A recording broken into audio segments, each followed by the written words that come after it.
Hello, I'd like to welcome you to a short presentation in which I'm going to explain to you how everything you've ever learned about marketing your small business is wrong. When you know this, it'll enable you to get massive leverage from your marketing, and therefore you'll make more money for the same time, the same money, the same effort you're expending now. Now the thing is, most businesses just don't know how to do this, particularly small businesses, and they spend money on marketing and basically they think that's as good as it gets. What you're going to find out is in fact that that's far from the truth. So what I'd first like to do is look at some fundamental principles. Customers are always looking for the best deal because they always want to feel as if they've made the best buying decision. And therefore they're not really interested in how great you or anyone else tells them you are, and they're not interested necessarily in paying the lowest price. They're only interested in the lowest price if they can't see any other reason to differentiate. So your task as a marketer or as a seller or as a business owner is to provide the buyer with control by giving them the information they need to be able to make this best buying decision. And what they're looking for is information. They're looking for enough information, the quantity of information, and they're looking for the quality of information. So, it's not just about volume, it's about actually helping them make their decision. Therefore, they would then know that they're making the best buying decision they can. They'll feel happy that they're getting the best value, and the best value isn't necessarily the cheapest price, but they are looking for the best value for the price they pay. So let's just look at some fundamentals about what marketing should be and what marketing shouldn't be.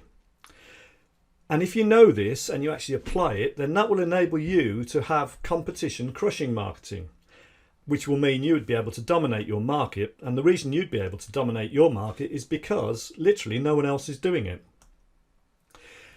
It's important to understand, and again, very few people understand this distinction. It's very important to understand the difference between strategic and tactical marketing. So strategic is all about your message, your long-term message. It's about what you say and it's about how you say it. And whereas tactical marketing is about a series of individual steps along the way. So it's about where you say it. It's about things like placing ads, building a website, attending trade shows. So the tactical marketing part is the bit that everybody does. But the strategic marketing, which is where you have a long-term plan, a long-term message that you're trying to get across in a series of pre-thought out tactical steps, if you like, that's what no one is doing. But strategic marketing is the key to effective marketing. So in other words, what you say, your message and how you say it, it's far more important than where you say it and, when you say it, I suppose, really. And no one is doing it. But if you understand this difference and if you understand what it means, then you will be able to stop competing on price, which would be great. You'd then be able to sell your product for what it's actually worth because the customer will understand what your product's worth. And that will drive in far more leads. You can increase anything from 2 to 100 times better leads and better responses. You'll convert far more of them. You'll be able to increase your average sales value. You'll keep your clients longer. You'll just get much, much better value for your marketing spend. And therefore you'll feel as if you're in control of your marketing and of your leads and of your results. So let's just look at what we mean by the purpose of marketing. And the purpose of marketing is to help prospects in their decision-making process. It's sometimes referred to as being able to enter the conversation they're having in their head. You're helping them to buy. In other words, you're not helping yourself to sell. You're helping them to make the buying decision. By educating them that this thing that you can provide them with is something they need and something they want. You educate them as to why they would want it and why they would want it from you, and you help them overcome doubts and questions. Now, the thing is, your prospects are not experts, particularly the more high value or complicated what you sell is, the less they're going to be experts, and they're often clueless as to what they should be looking for to make their buying decision. They don't know what the issues are. They don't know how to make this best decision. They don't know whether they're making the best decision or making a big mistake. So they have fear. And what they want is information and help. And if they don't get the information and the help, then the fear stops them from buying.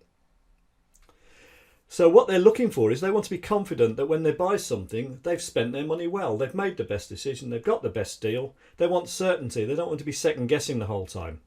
And that's why a lot of customers are very skeptical. A lot of prospects are very skeptical about marketing because they don't want to feel they're being sold to. They want to feel in control of making their decision and feel confident they're making the right decision. So your task as a marketer or as a business owner, you need to find out what it is that's important to your ideal or best customer. You then need to educate them as to why what you provide is the best value and best deal solution to what they're looking for. You need to be able to prove it, and you need to know how to communicate it so that they, one, pay attention, two, believe it, and three, actually take action on it. But what do most businesses do? Well, what they do and what they don't is they don't educate. They don't actually show why their product or service is the best for what the customer's looking for. They don't prove it. They don't build the case. They do tend to use jargon and platitudes, which is basically a way of saying buy from me and not from my competitor. Now I'll explain what these mean when we get further into the presentation. You're always under pressure to lower prices and to work at lower margins, which means you work longer, you earn less money, and obviously your business is a far less valuable asset. So when businesses compete on price, it's because they haven't explained to prospects and potential customers that there's a discernible difference between them and their competitors. They haven't educated the customers, they haven't shown how what they offer is better value, they haven't proved it, and therefore from the customer's point of view, the only real way of differentiating between different providers is to go on price. So you could say that if you're competing on price, it's your own fault. So if you follow a strategic marketing approach, then that enables you to be better than the competition, because you can do better marketing and separate yourself from the competition and prove that you're the obvious choice for prospects to do business with. So let's look at another couple of very important principles. The difference between inside reality and outside perception, external perception. Inside reality is what you know about how good your business is. It's all the things that you understand about why you're better or, different to the competition. It's your value to the marketplace. It can be quantified, it can be made specific. Now, your existing customers will probably know this, but people who aren't existing customers, i.e. prospects, they won't know it. The outside perception is what people who aren't customers of yours see. And because 95% of businesses are very poor at marketing, and I'll show you why this is the case later, the outside world doesn't see the inside reality of most businesses. And the prospects aren't going to just work this out on their own. And because there's so many competitors out there, if they can't see that something makes this company stand out from this other company, then they're not going to buy from that company other than based on price. And this has become more and more the case over the years. Most websites, if you look at them, for example, talk about how we provide great levels of service, great quality, you can depend on us. We're a family business, we're a friendly family business. We've been going since 1831, all of these things. They're all just generalisations and platitudes. They don't actually say why that company is a better company to buy from than another company. So you need to know what your customers want. And I suppose the first thing you want to know is who do you actually want as your customer. So you need to work out who's your ideal customer, and then you need to see the world through that ideal customer's eyes. You need to understand what it is that drives their buying decision process. Then you need to innovate what you produce and sell in order to give them what they want. And then therefore you need to work out how you can actually innovate your business to give these customers, these ideal customers, more and more of what they actually want. Peter Drucker, who's a well-known sort of marketing and management expert, said that there's only two important things in business. One is marketing and two is innovation. And really the two are tied up together, as you can see here. So what is your external perception? If I asked the world out there that weren't your existing customers what they think of you, would your marketing make it obvious to them and educate them about why you're different and why the differences that you provide are important to them? And would they know specifically and quantifiably and have proof that you are better than the competition? And would they feel that they have no risk in dealing with you? All of those are questions that you could ask about your own marketing and your own internal reality compared to what the market sees externally as an external perception of you. So the thing is, everything that you've ever learned about marketing stops you doing this. And it's all a result of decades of conditioning. It's what's taught in marketing and business courses in colleges. It's what all the big companies do, which is the problem, because it is what the big companies do and it does work for them actually. We'll see why in a minute. But very few people, I've said here no one, virtually no one says we're better than XYZ, and the reason we're better than XYZ is because of this, that and the other reason, and therefore that's why you should do business with us. That just doesn't happen. In the old days, the good old days, it used to be that companies did used to do this. So the old approach, and I'll come back to when the old approach was, but the old approach used to be that we would explain what it is, what we do that's different, which helps you therefore see that what we produce is what you want. So businesses used to do a good job of explaining their internal reality to the external world. So what changed? Well, what changed was post-war in came commercial television. Now, the thing about commercial television was when it first started, there were very few channels. I think there was one in this country, maybe 3 in the United States. So there's a very limited supply, very few channels, and it was very expensive to advertise on television. And therefore, because it was very expensive, it started off at 60-second slots. It quickly became 30-second slots.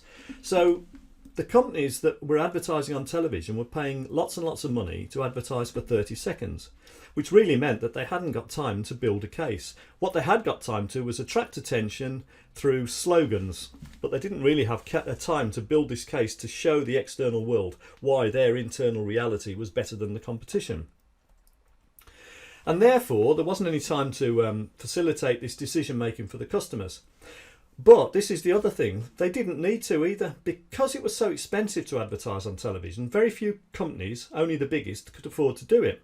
So because there were so few competitors, their main task just became to attract attention, make them get remembered. And because there were so few big competitors out there, if the consumer was attracted to their name, if you like, and then remembered them through repetition, then that was job done. So the emphasis became on making adverts creative, attention-grabbing, creative and repetitive. And they weren't really focused on building this message that says this is why we are better than the competition. They didn't need to do it. And if you look at television adverts now, they don't do it. They just have headlines and slogans to attract attention. And then the idea is to build a brand image that sticks in your mind. Now, this became called creative and repetitive advertising for obvious reasons. But it became the standard approach for all media. And the reason it became the standard was because the biggest companies were doing it, it was therefore assumed that this was the best approach for all businesses, large and small. And basically, advertising agencies, marketing agencies, they all really adopted this approach. They all became what we call brand builders. And the thing is, if you do any sort of business or marketing course at college now, that's how you're taught to do it there as well. So the perception is that because the big businesses do it, that must be the best way to do it. So it was all about creative and repetitive advertising and about brand building. And you can bet your life that if you've spoken to people who are experts in marketing in recent times, I bet you've had conversations about how important the brand is. If you talk to a lot of experts in sort of direct marketing and marketing for small businesses, you'll actually find out that in fact it's not about brand building at all. So we've all been conditioned to the fact that it is about building a brand, it is about creative and repetitive marketing. And it's become perceived wisdom, and it's been going on for decades. So most people think that what makes a good headline is what makes a good advert is good catchy headline and then some sort of offer and call to action. The outside perception being educated as to the internal reality of the business has gone by the by.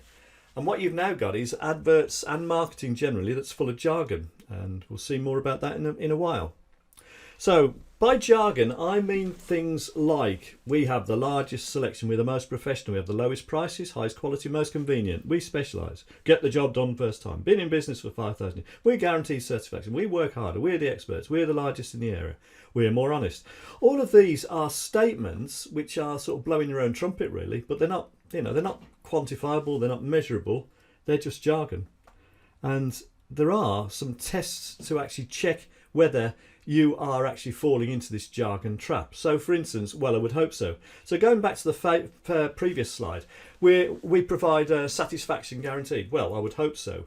We're a friendly business. Well, I would hope so. We stand for quality. Well, I would hope so. Also, who else can say that? It's a pound to a penny that if you look around, all of the competitors are saying the same thing. They're all saying that, you know, they're a friendly business that's been going since so-and-so, that offers quality first time, get the job done, best in the area, biggest in the area. satisfaction guaranteed, they all say exactly the same thing. Or the other one is, if you were to scratch out your name from your adverts or your competitor's name from their adverts, could someone else say exactly the same thing? So the question is, if you're saying things that other people could just as easily say, even if they don't do what you're doing, then basically your marketing and advertising isn't building a case as to why consumers should use you rather than your competitors. So how could you avoid the jargon trap? Well, you need to follow what we call the conversion equation. And the conversion equation is made up of 4 elements. There's an interrupt, which is a headline, and the headline basically highlights an issue, problem or concern that the prospect has got that they don't want. So 70% of the time, the way to attract attention for most people is a headline that is negative biased. It's a problem or an issue they don't want. You then need to engage, and you engage by having what's called a subheadline. And the subheadline basically promises a solution to the problem, the headline problem, which they don't want. You then need to educate, and it's the engage and the educate that no one does. So you now need to educate, which is your body copy or the main part of your advert. And in that, you explain why it is that your product or service will actually solve the problem they've got that they don't want. And then you need to make an offer, and the offer has to be a low risk or no risk offer, which generally, for most sort of significant purchases anyway, that offer would tend to be more free information rather than buy now. Because at any given time, only between 1% and 4% are actually ready to buy now. Most people are at the stage where they're still gathering information to make their buying decision. How does the customer's brain work? Well, let's just have a look. The customer switches between downtime, which is when you're on sort of autopilot and your subconscious is running your life, if you like. Uptime, which is when something grabs your attention. And then if it is grabbed, you stay in uptime for a while and then you go back into downtime. So what brings you into uptime is something called the reticular activator, which is a part of the brain. And this part of the brain, you find that you are attracted, your attention is attracted by something that's familiar or something that's unusual, which is why TV adverts tend to either have a star that you recognise or a piece of music that you recognise which is familiar, or they have some sort of weird or unusual image to attract your attention.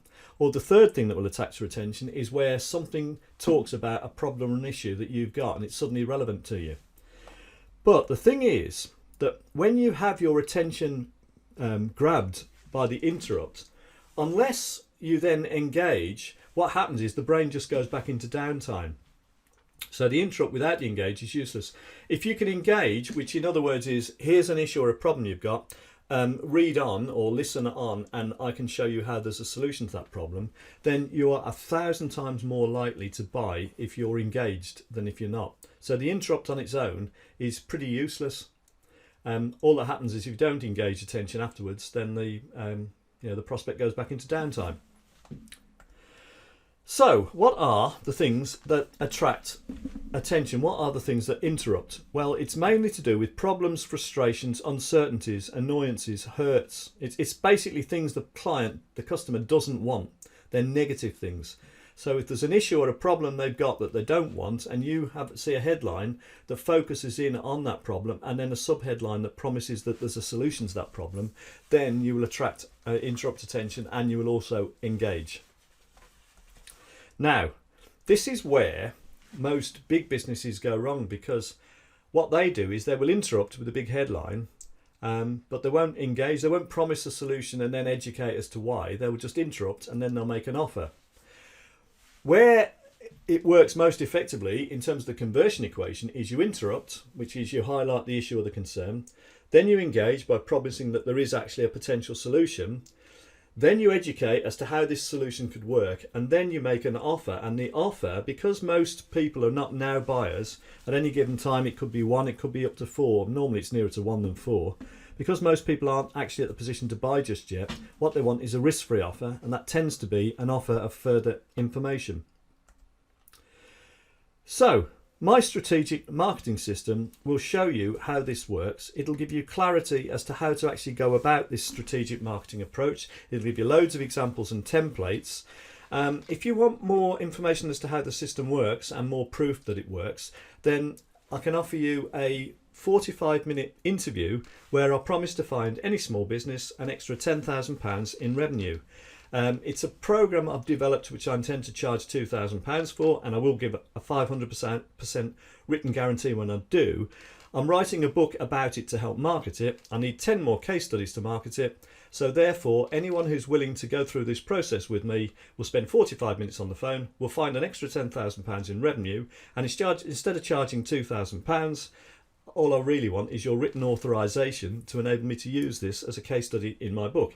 You can be anonymous. It doesn't have to, you don't have to go into print as to who and what your business is. You can if you want. So if you want to remain anonymous, that's fine. I just need permission to use it as a case study. And I'm looking for case studies from various industries. So, I want a variety. So if you're interested, let me know. And the way you would let me know is you would either go to my website, which is www.financiallyfreeforlife.co.uk, and you can leave your details there, or you could send me an email to info@exponentialgrowthforyou.com, number 4 in both cases actually. So I hope you found that illuminating. So to recap, most of what you've learnt about marketing is wrong. It's not about brand building. It's not just about slogans and headlines and then make an offer. It's all about following the conversion equation, which basically says you need to interrupt by highlighting an issue or a concern the customer's got. Then you need to engage by promising a potential solution. Then you need to educate by showing how this solution can actually work. And then you need to make a risk-free offer so that the customer or the client feels free to move to the next step in their buying process without feeling threatened. Thank you very much for your attention, and I hope you found that useful.